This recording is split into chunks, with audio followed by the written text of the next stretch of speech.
The president is still at the White House at this hour. He's leaving any minute for Capitol Hill, where he'll be delivering the State of the Union address. Senate Democrats blocked an anti-infanticide bill you may have read. The bill would have protected children who somehow survived abortion. There aren't a lot, but there are some. It's a real category. Republican Ben Sasse introduced legislation after Democrats in multiple states advanced legislation that makes it possible to have an abortion right to the end of the third trimester, right into dilation. Republicans still have the option of bringing that bill up for a vote, but will they? Britt Hume has been following the story, and he joins us tonight. Hey, Britt. Hey, Tucker. So, I want you to know, buddy, that this seal you see behind me. Yes. This is the official. This is the seal of the President of the United States. Is that true? This is the official State of the Union comment position. Wow. Well, the seal's a little bigger than I remember, which I think. Well, it's, maybe I'm a little smaller than you might have thought. I just wanted to, I should point out that what that Sasse bill did was to say that if a child wanted or unwanted is somehow born and survives abortion, that it should get medical care and obviously should not be put to death. And the Democratic objection to it was that, well, we have laws against killing and infanticide, so this was not needed. But this was a little more than that. It did require medical attention, which, rather than having a doctor be able to simply say, well, after consulting with the mother, as Ralph Northam described, is if the kid is in bad shape, and just let the little critter die. Well, that would be forbidden by this bill. It needed unanimous consent to proceed on the Senate floor, and they didn't get it. It took one senator to do it. Patty Murray of Washington. So that's where we are. So, yes. I think even people who would be worried about ending Roe v. Wade or support abortion in the first trimester might wonder what would be the objection with the bill that says you have to give medical care to a child who needs medical care. Well, that's a hard question to answer. And I think, the Democratic Party's had a bad week on this issue and others, because first you had that bill that passed in New York, which basically allows abortion up to almost the very moment of birth. And they cheered the passage of that. That's the kind of a measure that if you found it necessary for some medical reason I can't really imagine, but if there were such a reason, you would pass it, soberly and with regret that it was needed. Right. That wasn't the reaction. We're reaching the point in this country where one party doesn't simply think abortion should be allowed and are sometimes necessary. They think abortion should be celebrated. And we're now at the point where we're in the neighborhood of 60 million abortions. Those are human lives, no one doubts that. They're snuffed out on their way to birth because we allow it.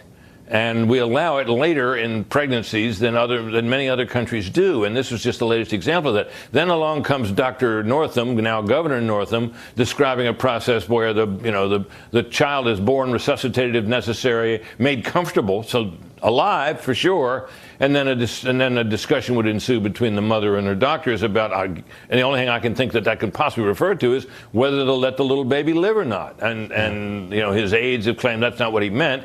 And then, of course, his further misfortunes ensued after that. And now we have another issue, as you've just been talking about Justin Fairfax.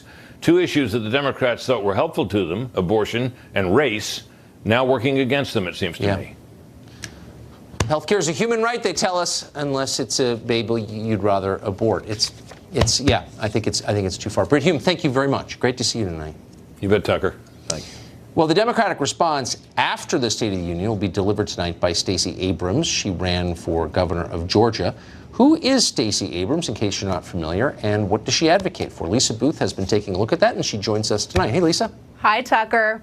Well, yes, so Stacey Abrams, as you know, she ran for governor in 2018 against Brian Kemp, and she lost. And the reason why she was tasked tonight is because Senator Chuck Schumer would love to see her run for Senate in 2020 against David Perdue. Also, there's been shifting demographics in the state of Georgia, so the Democrat Party would love to see Georgia more competitive for a presidential race in 2020. So having a strong candidate on the ballot running statewide would help Democrats in that effort. Further, since she lost her gubernatorial bid for governor, she started this group called Fair Fight. And as you know, voter suppression, railing against it, was a key campaign theme of hers in her gubernatorial bid.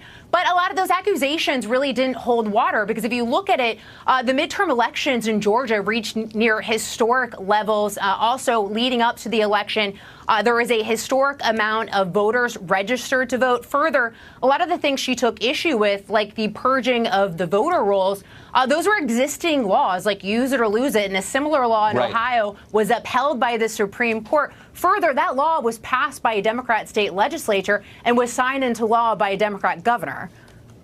Interesting. So how is that voter suppression? And I'm always fascinated by Republicans' unwillingness or inability to push back. Have any Republicans pushed her on that point that you're aware of?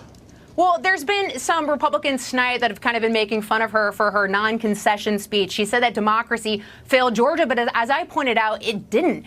And I think another thing that's really interesting tonight about her giving the Democrat response is just how far the party has shifted, because there's this controversy over Bernie Sanders also giving his own state of the response tonight, but there's really not a lot of daylight between Stacey Abrams' policies and his. She supports single payer. She said that she advocated for illegal immigrants voting. She said that was going to be a pathway for the blue wave. Also, when she was in the state legislature in Georgia, she co-sponsored legislation that would ban certain weapons and also open the door for gun confiscation. So there's not a lot of daylight between her policies and Bernie Sanders. So it's sort of interesting to me to see the Democrat Party in this controversy and uproar over Bernie Sanders giving his own response, when her policies and her positions really aren't that different from his.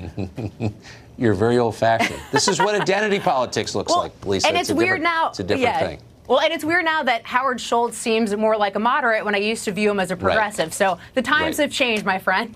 Identity politics is not about issues. It's about something very different. Thank you very much. Thanks, Tucker. Have a great night.